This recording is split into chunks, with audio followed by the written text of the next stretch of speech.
여러분 안녕하십니까? 창세기는 1장에서 50장까지 있습니다. 우리가 그동안에 이 창세기 말씀을 본문을 중심으로 해서 공부했습니다. 오늘은 여러분들과 함께 이 창세기에 대한 전체적인 것에 대해서 한번 복습이라고 그럴까요? 되새겨보는 그런 시간을 갖도록 하겠습니다.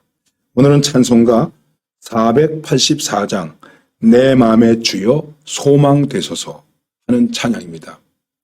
그 이유는 창세기뿐만 아니라 모든 성경이 그렇습니다. 우리의 소망에 대해서 말씀하고 있다. 끝이 아니라 새로운 시작이 있다. 죽음이 아니라 생명이 있다. 땅의 것이 아니라 하늘의 것이 있다. 부활이 있다. 하나님의 섭리하심, 하나님의 권고하심이 있다. 그리고 저녁이 되니 아침이 된다. 이러한 희망을 우리에게 주고 있는 것이 성경이면서 동시에 그 희망을 아주 강하게 주고 있는 책이 바로 창세기라고 하는 것입니다. 창세기는 모든 것의 시작입니다. 그러나 또 모든 것의 끝도 우리에게 말씀하고 있습니다. 하나님의 창조 빛이 있으라 하신 빛이 있었는가 하면 범죄가 있고 흑암이 있고 싸움, 살인 이런 것들이 인간 속에서 일어나게 된 것을 봅니다. 그래서 창세기는 우리에게 희망이 되는 책이다. 희망을 주고 있다. 이렇게 말씀드릴 수 있겠습니다. 근데 여러분, 희망, 소망 두 가지 말을 쓰지 않습니까? 믿음, 소망, 사랑 이렇게 말하지 믿음, 희망, 사랑 이렇게 말하는 분은 별로 없는 것 같습니다. 희망은 무엇이고 소망은 무엇인가? 저는 희망이라는 말보다는 소망이라고 말하고 싶습니다. 이렇게 말합니다. 이런 해석이 꼭 100% 맞는다 틀린다 생각을 할 수는 없겠습니다만은 여러분, 나의 희망이 무엇입니까? 여러분의 희망이 무엇입니까? 나의 희망은 무엇인가? 이것은 내가 생각하고 내가 바라는 것입니다. 내가 가고 싶다, 먹고 싶다, 뭔가를 하고 싶다. 말하자면 지나가다가 어떤 맛있는 음식을 보고 이거 내가 사고 싶다, 먹고 싶다. 이것은 나의 희망이죠. 근데 내가 지금 살 수 있는 돈이 없어요. 그래서 누군가에게 저거 먹고 싶은데 사줄 수 있어요?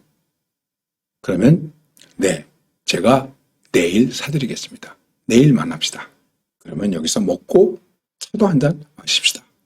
그러면 제가 내일을 기다립니다. 희망 중 기다리는 것이죠. 근데 이때 이것은 희망이 아니라 소망이라는 것이죠. 약속, 보장된 약속을 믿고 바라고 사는 것. 그게 소망이라는 것이죠. 그래서 그리스도인의 소망은 바로 하나님의 약속, 하나님의 권고하심을 믿고 바라고 기다리면서 사는 것입니다. 여기 있느냐 없느냐는 문제가 되지 않습니다. 내가 고통 중에 있느냐 문제가 아닙니다. 왜? 소망이 있기 때문에. 무슨 소망입니까? 하나님께서 약속하신 소망이 있기 때문에. 이스라엘 백성들에게 주어진 약속이 아브라함에게서부터 주어지죠. 그래서 그 다음부터 계속해서 아브라함의 하나님, 이삭의 하나님, 야곱의 하나님. 너를 복의 근원이 되게 하겠다. 너는 복의 근원이다. 약속의 땅을 주겠다. 그 약속을 바라보고 나갑니다. 성경은 뭐라고 말합니까? 갈 바를 모르고 나아갔다. 왜? 소망이 있기 때문에. 지금 내가 여기서 아는 것은 없지만은 그러나 하나님이 약속하신 그것이 있기 때문에 그것이 소망이라는 것이죠. 바로 창세기를 비롯해서 모든 성경은 우리에게 이렇게 희망을 말씀해주고 있다는 사실을 우리가 다시 한번 기억할 수 있는 것입니다. 창세기는 시작의 책이지만 시작과 끝을 책임지는 그러한 소망을 우리에게 줍니다. 이 창세기는 하나님의 선하신 창조와 소망이 있고 저녁이 아침이 되는 소망이 있고 홍수 속에서도 절망의 홍수 속에서도 희망이 있고 억울함, 반목, 시기, 배반 이런 것 속에서도 희망이 있고 죽음 속에서도 고향으로 돌아가는 소망을 깨우치는 그러한 책이라는 것이죠. 자, 그러면 그냥 보편적으로 우리가 생각할 때 이 창세기에서 어떤 것을 리마인딩 해볼 수 있을까, 되새겨볼 수 있을까 하는 것인데, 먼저 우리는 그동안 창세기의 말씀에 귀를 기울이면서 내가 깨달은 게 뭘까 하는 것을 생각하는 것입니다. 그냥 일반적으로 말씀드린다면 공부가 된 게 뭔가 하는 것이죠. 어떻게 살펴볼 수 있겠습니까? 가장 인상 깊은 인물은 누구인가? 그 이유가 무엇인가? 또 가장 인상 깊었던 내용은 무엇인가? 내게 가장 은혜로웠던 내용은 무엇인가? 내용을 찾는 것이죠. 창세기를 공부하면서 내가 자주 불렀던 찬송은 있었는가?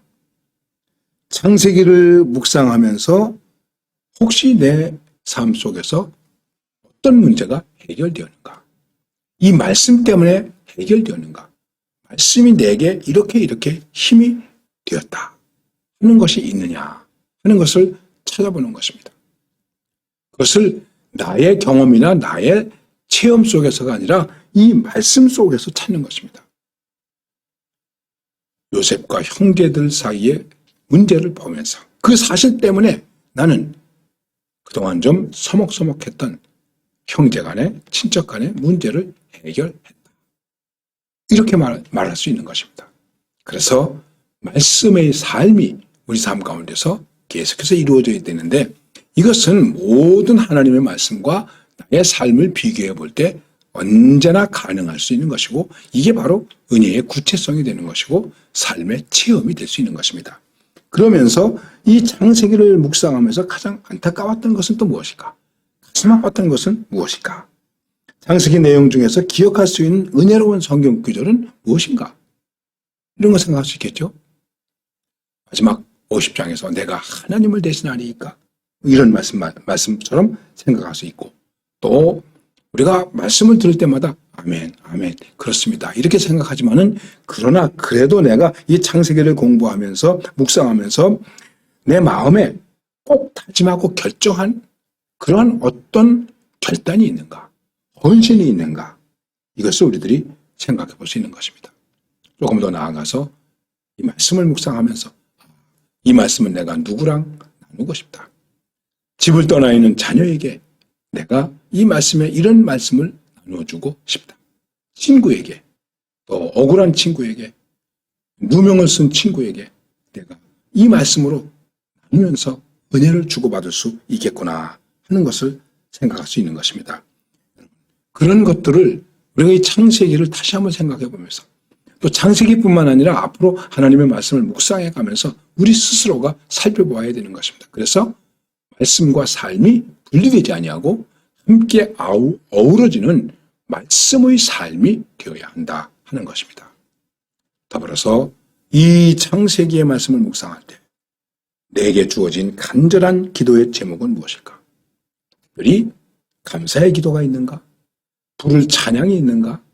혹시 또 회개할 게 있는가? 책망이 되는 것은 무엇일까? 이런 것들을 우리들이 생각해 봐야 되는 것입니다.